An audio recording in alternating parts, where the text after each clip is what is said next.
ETF index mutual funds నేర్చుకుని stock మార్కెట్లో రాణించాలనుకుంటున్నారా? వెంటనే ఈ నెంబర్కి కాల్ చేయండి. నమస్తే, welcome back to Suman TV. ప్రస్తుతం మనతో పాటు ఉన్నారు motivational speaker, educationalist Durga Prasad గారు. నమస్తే అండి. నమస్కారం నవీనా.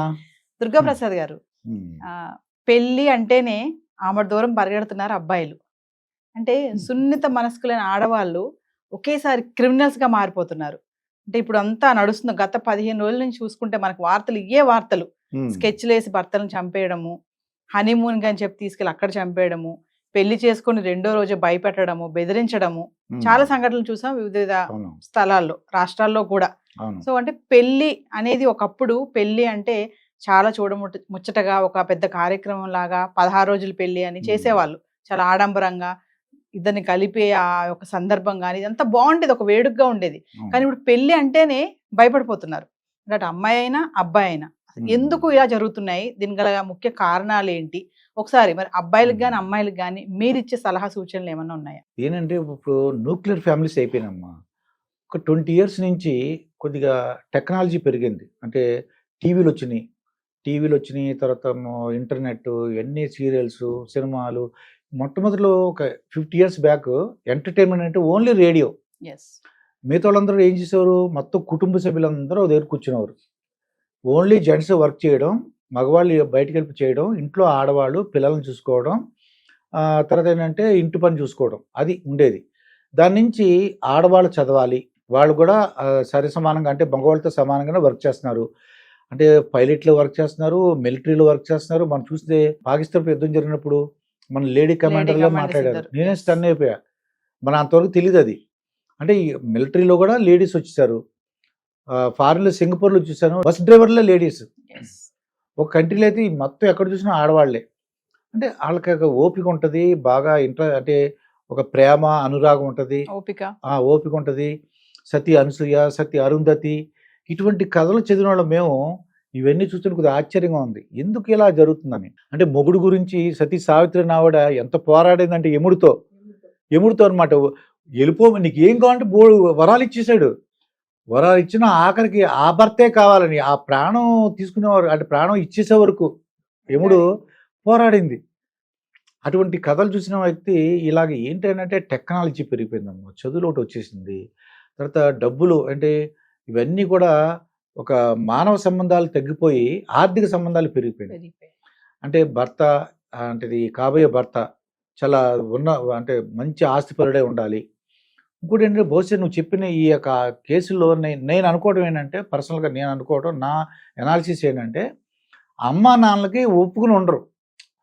నువ్వు కుదరదు, మన క్యాస్ట్ ఏంటి, మన కులం ఏంటి, లేదంటే మనం ఏంటి, నువ్వు ఆ అబ్బాయిని చేసుకోవాల్సిందే, లేదంటే వీళ్ళు బెదిరించుంటారు కూడా, మేము చనిపోతాము, లేదంటే నేను ఇబ్బంది పడతాను, ఇలా అని. రీసెంట్గా ఒక మా ఫ్రెండ్ ఉన్నాడనమాట, వాళ్ళిద్దరికి ఇద్దరు అమ్మాయిలే. ఏంటి సంబంధాలు చూస్తున్నామని అడిగాను. సంబంధాలు చూస్తుంటే వాళ్ళు మేము ఇంకా ఎండి చదువుకోవాలి, ఇంకా చదువుకోవాలి అంటున్నారు, అందుకే నేను పెళ్లి చేయట్లేదని అది చెప్పాడు. కాబట్టి మేమేమో అడుగుతున్నాం, పెళ్లి చేయట్లేదు ఏంటి మీ ఇద్దరు అమ్మాయిలు కానీ. అతను ఏం చెప్తున్నాడు, చదువుకోవాలంటే వదిలేసాడు అతను. ఇదివరకు ఏంటంటే 18 ఏళ్ళు, ఒక 20 ఏళ్ళు రాగానే మేమందరం మమ్మల్ని అడిగేసేవారు, ఏరా మీ అమ్మాయికి పెళ్లి ఇంకా చేయట్లేదు ఏంట్రా అని అడిగేసేవారు అన్నమాట. ఇప్పుడు కెరీర్ మీద వాళ్ళు ఫోకస్ చేస్తున్నారు.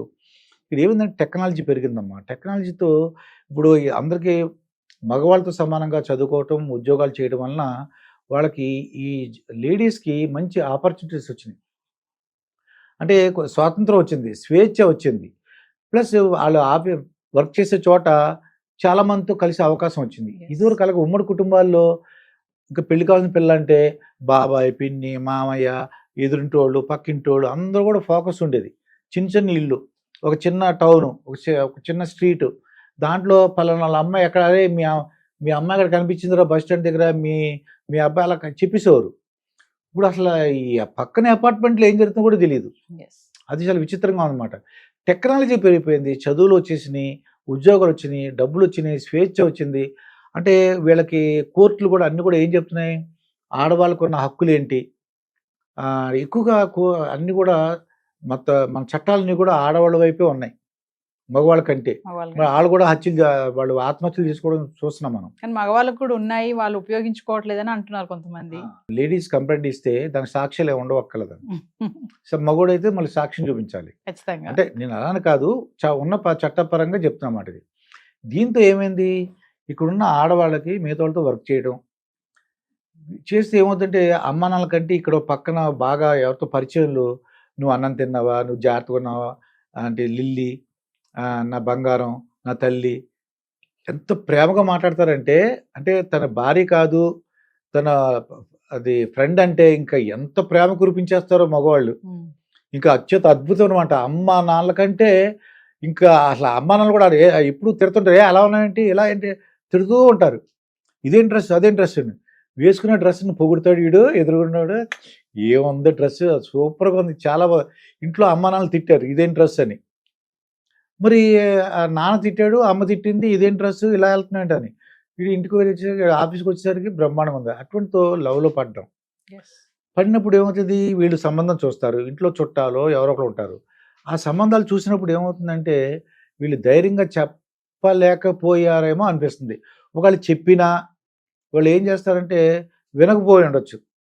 ఇంతకాలం నాది నేను ఎంత బాగా నిన్ను కష్టపడి నేను ఎంత కష్టపడి నిన్ను చదివించాను, ఉద్యోగం వేయించాను, నువ్వు నా మాట వినబా, నేను చెప్పినోడిని పెళ్లి చేసుకోవాలి, మన క్యాస్ట్లోనే పెళ్లి చేసుకోవాలి, నేను ఎంతో చూశాను, నేను ముందే అనుకున్నాం, చిన్నప్పుడే అనుకున్నాం, ఇలాగా బై ఫోర్స్ చేయడం వలన సరే అమ్మ నాన్న మాట విందాంలే ఆ తర్వాత చూద్దాం ఈ సంగతి అని చెప్పి. అంటే ఇలాంటి సంఘటనలన్నీ జరగడానికి తల్లిదండ్రులే కొద్దిగా కారణం అనిపిస్తుంది. ఇందుకు ధైర్యంగా చెప్పాలి కదా వీళ్ళు, లేదు నాకు ఈ పెళ్ళొద్దు, నేను ఒక అబ్బాయిని ప్రేమించాను, నాకు ఆ అబ్బాయి నాకు ఇష్టము అని చెప్పాలి కదా. చెప్పలేదంటే కానీ ఆ అబ్బాయితో టచ్లో ఉన్నారంటే అంటే అమ్మా నాన్నలు ఎక్కడ ఫోర్సే నాకు అనిపిస్తుంది. అంటే అక్కడ అమ్మాయిలు డిసైడ్ అయిపోతున్నారు అంటారా, అంటే బలవంతంగా ఈ పెళ్లి చేసేసుకొని తర్వాత మన లైఫ్ మనం చూసుకుందాం అన్నట్టుగా ఇలా ప్లాన్లు చేస్తున్నారు అనుకోవచ్చు అంటారా? బహుశా పెళ్లి చేసుకుని ఉండొచ్చు, ఆ తర్వాత ఈ సెల్ ఫోన్లో మాట్లాడడంలో ఇదేంటి ఇలా అన్యాయం చేసావు నాకు, అదేంటి బంగారం అలా చేసావు, నువ్వు అమ్మా నాన్న ఎదిరించలేదు, ఇతన్ని తొలగించుకోకూడదా, అమ్మా నాన్న చెప్పినట్టు పెళ్లి చేసుకుంది, ఇంకా ఏంటి ఇతన్ని తీసుకోవాలి, అతనితో ఇంకా కాంటాక్ట్లో ఉంది. అంటే మనకి ఈ వాట్సాప్ కాల్స్ అన్నీ కూడా ఏంటంటే సెల్ ఫోను లాక్ చేసుకోవచ్చు, ఈ హస్బెండ్ నేను చూడలేడు కదా. దాంతో లేడీస్కి ఏమో అవకాశం ఉంది, ఇతను ఆఫీస్కి వెళ్తాడు 24 hours తన దగ్గర కూర్చోలేడుగా, అతను స్నానానికి వెళ్ళొచ్చు, లేదంటే నమ్మకం ఉంటుంది కదా, పెళ్ళి అయిన తర్వాత నన్నే చూసుకుంటుంది, ఇంకోళ్ళు ఎవరైనా చూడదని నమ్మకం ఉంటుంది. పెళ్లి కాకముందు ఆలోచించారు కూడా ఎవరు, పెళ్లి కాకముందు ఓకే, పెళ్ళి అయిన తర్వాత నేనంటే ఇష్టపడుతుంది కదా, నేనంటే అన్న ఉద్దేశంతో ఏమన్నది అనుమానించాడు పెద్దగా.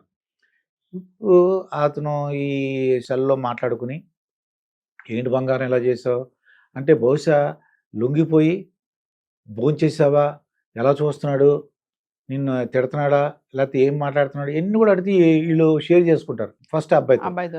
లేనప్పుడు ఏంటి ఇంకేం మా పంచాయతీ మీ అమ్మ చెప్పినట్టు విన్నావు కదా, ఇప్పుడు నన్ను తీసేద్దాం, ఏమంటావు నీ ప్లాను, అమ్మో కష్టం, మేము హనీమూన్కి వెళ్తున్నాం, అయితే అక్కడ వేసేద్దాం, అక్కడ ఏదో మనం ఉండేది మధ్యప్రదేశ్, వెళ్ళింది షిల్లాంగ్, మేఘాలయ, ఏం తెలుస్తుంది, ఇక్కడ అమ్మో ఒక సర్వేర్ తేజేశ్వర్ గద్వాలో జరిగింది, ఏం తెలుస్తుంది, బ్యాంక్ ఆఫీసరు పెద్ద ఏం తెలుస్తుంది. ఈ విషయం తెలియని ఏంటంటే ఈ యొక్క ప్రేమ గుడ్డిదని ఇదివరకు అనుకున్నాడు, గుడ్డిదే కాదు, ఏమనిపిస్తుంది అంటే ప్రేమే కాదు ఇటువంటి బంధాలు కూడా గుడ్డిదే అనిపిస్తుంది అన్నమాట. అది పెళ్ళి అయిపోయింది వదిలేచ్చు కదా, ఇప్పుడు ఆ అబ్బాయి అయినా సరే అరే ఇంకా ఎలాగో పెళ్ళి అయిపోయింది అనుకున్నాం, జరగలేదు, పెళ్ళి అయిపోయింది, వాళ్ళు కూడా ఎంకరేజ్ చేస్తున్నారు, దాన్ని సపోర్ట్ చేస్తున్నారు. అయితే దుర్గాప్రసాద్ గారు ఒక విషయం ఏంటంటే ఇలాంటి సంఘటనలన్నీ చూసినప్పుడు అబ్బాయిలు చాలా భయపడిపోతున్నారు. ప్రజెంట్ కూడా ఏ అబ్బాయిని మనం కదిలిచ్చినా కూడా ఇదే మాట, పెళ్లి మీద మీ అభిప్రాయం ఏంటి అనగానే అమ్మో పెళ్ళి వద్దండి, ఏమొద్దండి, పెళ్లి అంటేనే భయం వేస్తుందని చెప్పేసి ప్రతి ఒక్కరు ఇదే చెప్తున్నారు. అంటే అబ్బాయిలకి మీరు ఇచ్చే సలహా ఏమైనా ఉంది చివరిగా? అంత భయపడకలేదు కానీ ఏంటంటే సమాజంలో ఒక 10% గురించి 90% వాళ్ళందరూ అనుమానించడం తప్పమ్మా. అది ఏంటంటే 10% ఉన్నారు, అప్పుడు ఉన్నారు, ఇప్పుడు ఉన్నారు, ఎప్పుడు ఉంటారు వాళ్ళు. వాళ్ళ గురించి ఏదో ఒకటి ఏంటి దేశం 140 కోట్లలో ఒక 5-6 సంఘటనలు చూసి ప్రతి ఒక్కళ్ళు అలా అనుమానించకూడదు.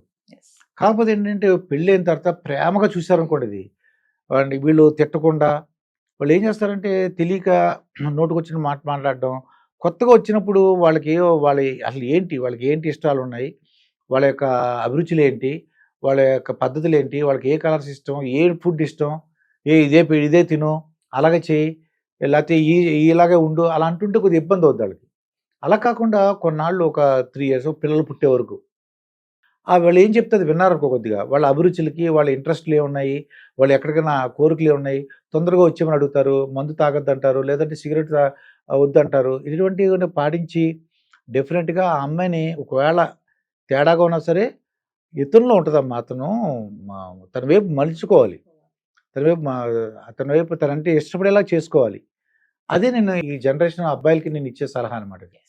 Thank you. నమస్కారం.